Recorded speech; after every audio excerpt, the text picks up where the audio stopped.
Hello students, आज हम class 9 subject science physics इसका जो चैप्टर हमारा ग्रेविटेशन जो अभी रनिंग में है वो हम कंटिन्यू करेंगे। ओके, तो क्लास 9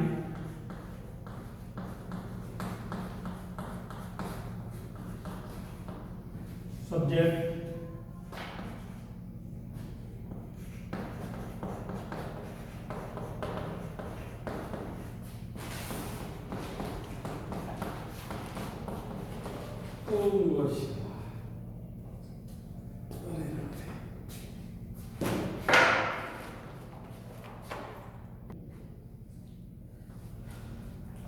चैप्टर जो ग्रेविटेशन चल रहा है बेटा वो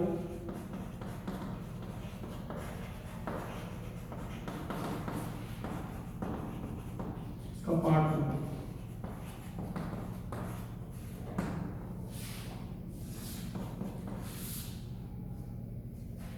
तो जैसे मैंने कल आपको ग्रेविटेशन के बारे में बताया था, ग्रेविटेशन फोर्स बताया था और ग्रेविटी बताया था, तो मैं आज आपको केवल थोड़ा सा पार्ट और बताता हूँ जो बचा हुआ पार्ट है।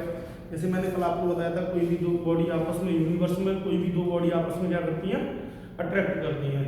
अगर दोनों स्मॉल बॉडी होंगी तो उनका ग्रेविटेशनल फोर्स होगा वो क्या होगा, स्मॉल होगा। और अगर एक लार्ज बॉडी है, एक स्मॉल बॉडी है, सपोज करो एक लार्ज बॉडी है, तो उन दोनों का जो ग्रेविटेशनल फोर्स होगा वो लार्ज होगा। ओके, तो जैसे the gravitational force of gravity is always a force of attraction between two objects. तो ग्रेविटेशनल फोर्स का ग्रेविटी होता है वो किसमें लगता है, जैसे तो the gravitational force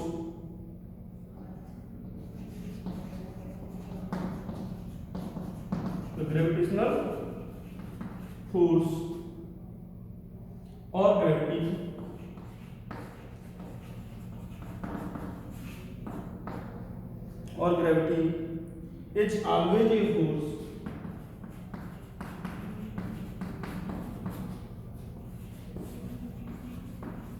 is always a force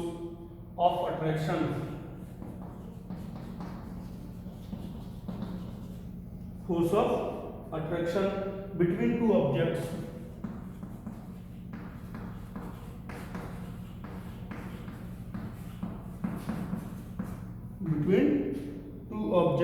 or two bodies।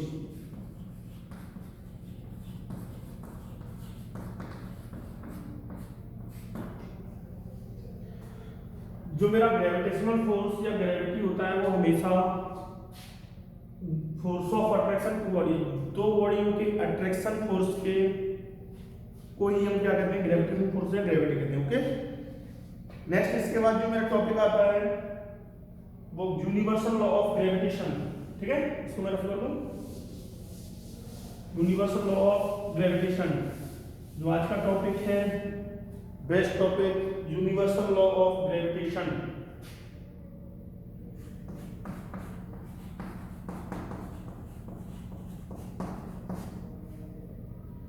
Universal law of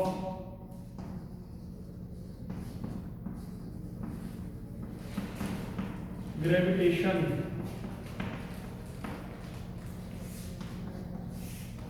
universal law of gravitation, तो जो यूनिवर्सल लॉ ऑफ ग्रेविटेशन है वो मैं आपको समझाता हूं। सपोज करो every body in the universe attracts every other body a force which is directly proportional to the product of their masses and inversely proportional to the square of the distance between them। इसका कहने का मतलब क्या है, अगर मेरे पास कोई भी दो बॉडी है, मेरे पास नहीं, ठीक है, यूनिवर्स में, इसमें यूनिवर्स में अगर यूनिवर्स में दो बॉडी है, उनका मास क्या है m, एक का m1 है दूसरे का कितना है m2। अगर उन दोनों बॉडियों का मास m1 और m2 है, यूनिवर्स में है, उनके बीच की जो डिस्टेंस है वो कितनी है r। अगर उनके बीच की डिस्टेंस r है, उन दोनों बॉडियों का जो मास है m1 और m2 है, तो उनके बीच में एक फोर्स लगेगा, इसको हम फोर्स ऑफ अट्रैक्शन बोलते हैं। क्या बोलते हैं, फोर्स ऑफ अट्रैक्शन। अब उनके बीच में जो फोर्स ऑफ अट्रैक्शन लगेगा तो वो फोर्स क्या होगा, वो ग्रेविटेशनल फोर्स के जो फोर्स ऑफ अट्रैक्शन मतलब ग्रेविटेशनल फोर्स अब उस ग्रेविटेशनल फोर्स को कैसे आप डिफाइन करेंगे, कैसे? तो उसके लिए मैं बताता हूँ, जो ग्रेविटेशनल फोर्स होगा वो डायरेक्टली प्रोपोर्शनल उन दोनों बॉडियों का जो मास था ना, मासेस m1 और m2, इन दोनों मास के प्रोडक्ट के डायरेक्टली प्रोपोर्शनल होगा, और उन दोनों मासेस के जो बीच की जो डिस्टेंस थी ना r, उसके क्या होगा, वो इनवर्सली प्रोपोर्शनल होगा उसके स्क्वायर के।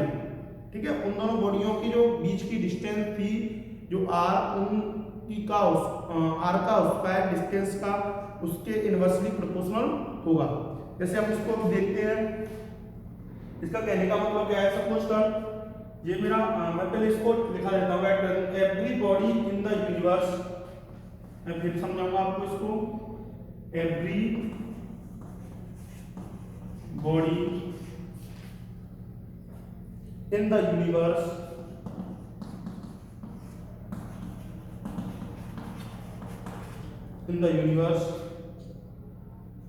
attracts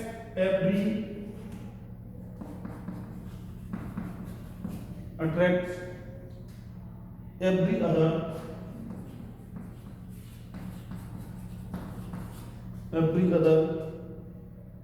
body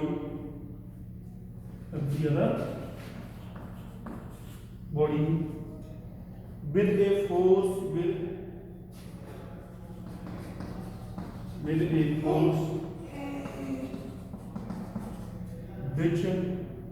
which is directly proportional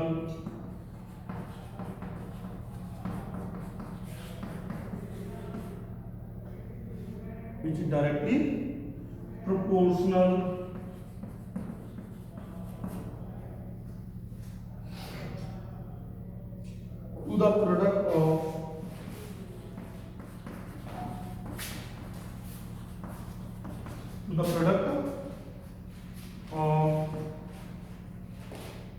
their masses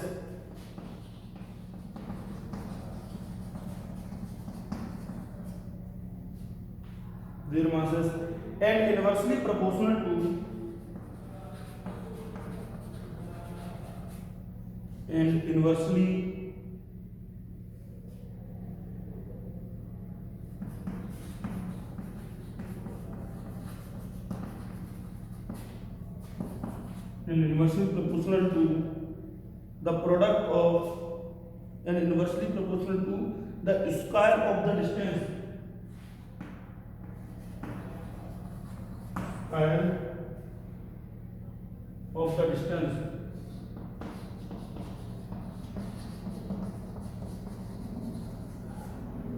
the distance between them.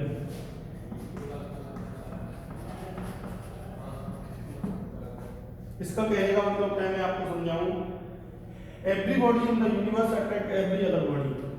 Universe में एक बॉडी दूसरी बॉडी को अट्रैक्ट करती है विद ए फोर्स, किसी एक फोर्स से, विच इज डायरेक्टली प्रोपोर्शनल, और उस फोर्स के directly proportional to the product of their masses, उन दोनों बॉडी का जो मास होगा उस फोर्स के डायरेक्टली प्रोपोर्शनल होगा, जो मास होगा उन दोनों बॉडियों के प्रोडक्ट का डायरेक्टली प्रोपोर्शनल किसके होगा, फोर्स के, and inversely proportional to the square of distance, और उन दोनों जो बॉडी है उनके बीच की जो डिस्टेंस है, मिडिल डिस्टेंस बिटवीन डिस्टेंस, उस डिस्टेंस के क्या होगा, उस स्क्वायर के इनवर्सली प्रोपोर्शनल होगा क्या, फोर्स ऑफ अट्रैक्शन हो सकते हो या ग्रेविटेशनल फोर्स। ठीक है, ऑन डिस्टेंस बिटवीन देम। जैसे समझाऊं मैं आप लोगों को, तो मेरे पास ये बॉडी है m1, ये बॉडी सॉरी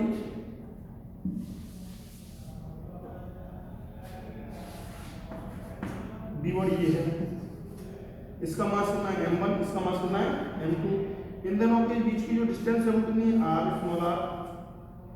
ठीक है, तो क्या हुआ, number first,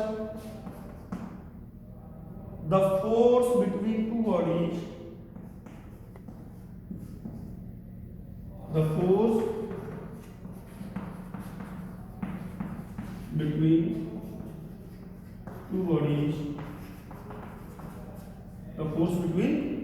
two bodies is directly proportional to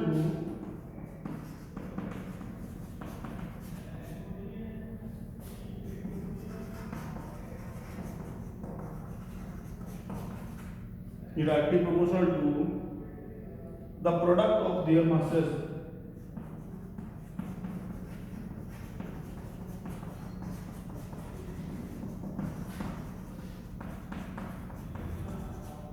Their masses.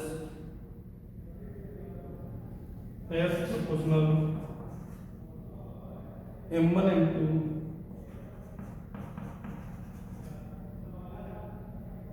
ठीक है। इक्वेशन नंबर 1 मान लो उसको। Number second, the force between two bodies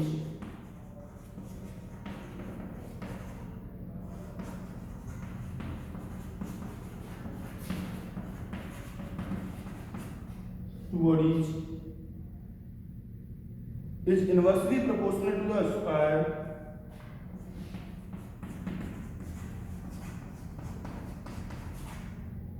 inversely proportional to the square of the distance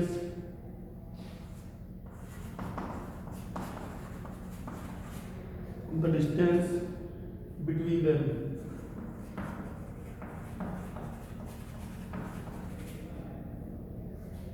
F is directly proportional 1 upon r square. Equation number 2.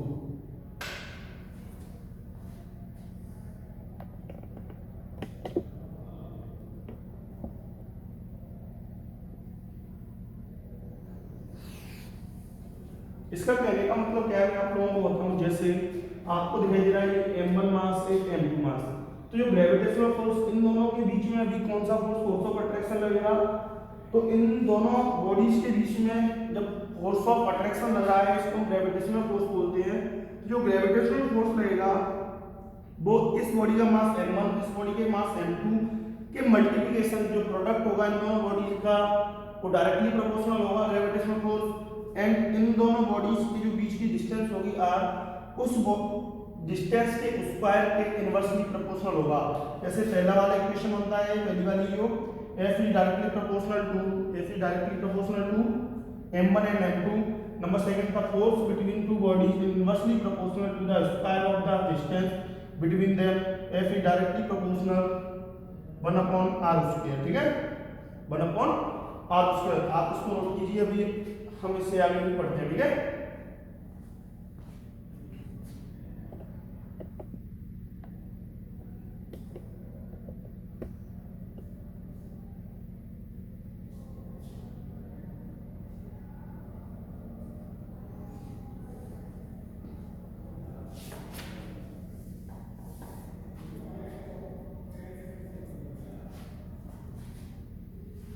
हो गया होगा।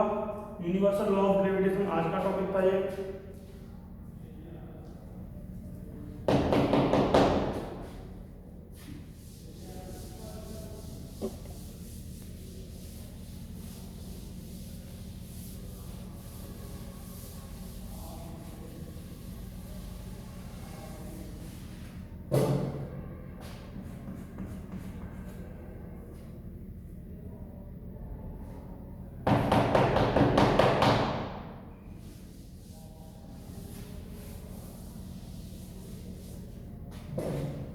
जैसे equation 1 and equation 2 अगर देखें तो मेरे जैसे पहली इक्वेशन क्या थी m1 m2 equation number 1, equation 2 क्या थी F is directly proportional to 1 upon r equation number 2।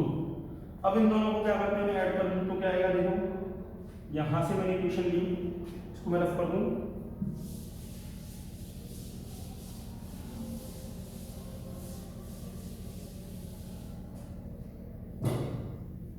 देखता हूँ तो इन दोनों का जो फोर्स है, फोर्स की डायरेक्ट प्रोपोर्शनल किसको कर दिया, m1 m2 upon r square. जब इसको उठाऊंगा तो प्रोपोर्शनल को तो कांस्टेंट आएगा g, m1 m2 upon r square. यहाँ पर f क्या है, फोर्स ऑफ अट्रैक्शन मान लो ग्रेविटेशनल फोर्स, क्या होगा ग्रेविटेशनल फोर्स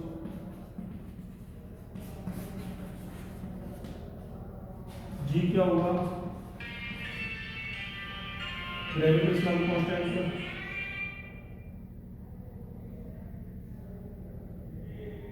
एक सेकेंड,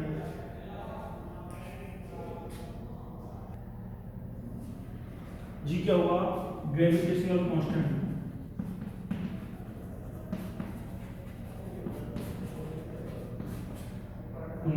इसके बाद आता है G gravitational constant F, gravitational force m1 m2 क्या होंगे, मासेस ऑफ बॉडी,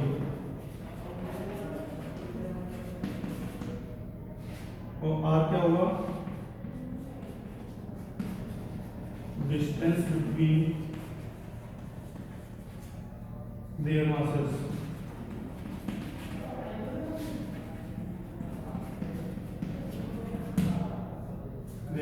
ओके, तो स्टूडेंट्स जो आज का जो नया फॉर्मूला आया है आप इसको ध्यान से देखें, F is G equal to m1 m2 upon r square. F को क्या होता है ग्रेविटेशनल फोर्स, जी को gravitational constant, and m1 m2 क्या होगा आपके इसके मासेस ऑफ बॉडी, r क्या होगा डिस्टेंस बिटवीन देयर मासेस।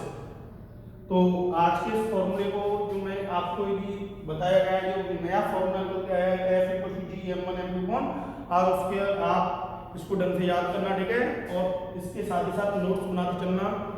इसके बाद मैं इस पर कुछ पॉइंट भी लिखाऊंगा, ठीक है, जो कैसे होता है, कैसे क्या होगा इसमें, जैसे मास इंक्रीज कर दिया जाएगा, डिस्टेंस इंक्रीज कर दिया जाए, डिक्रीज कर दिया जाए, और या मासेस चेंज कर दिए जाए तो इस पर ग्रेविटेशनल फोर्स पर क्या इफेक्ट पड़ेगा, ठीक है। ये आपका ये पार्ट में 2 है, और जो नया मैं बताऊंगा मासेस इंक्रीज करने वाला वो आएगा पार्ट 3 में। ओके, तो इसके बाद आपका पार्ट 3 आएगा। यहाँ तक आपके लिए आज के लिए यहीं तक, थैंक यू।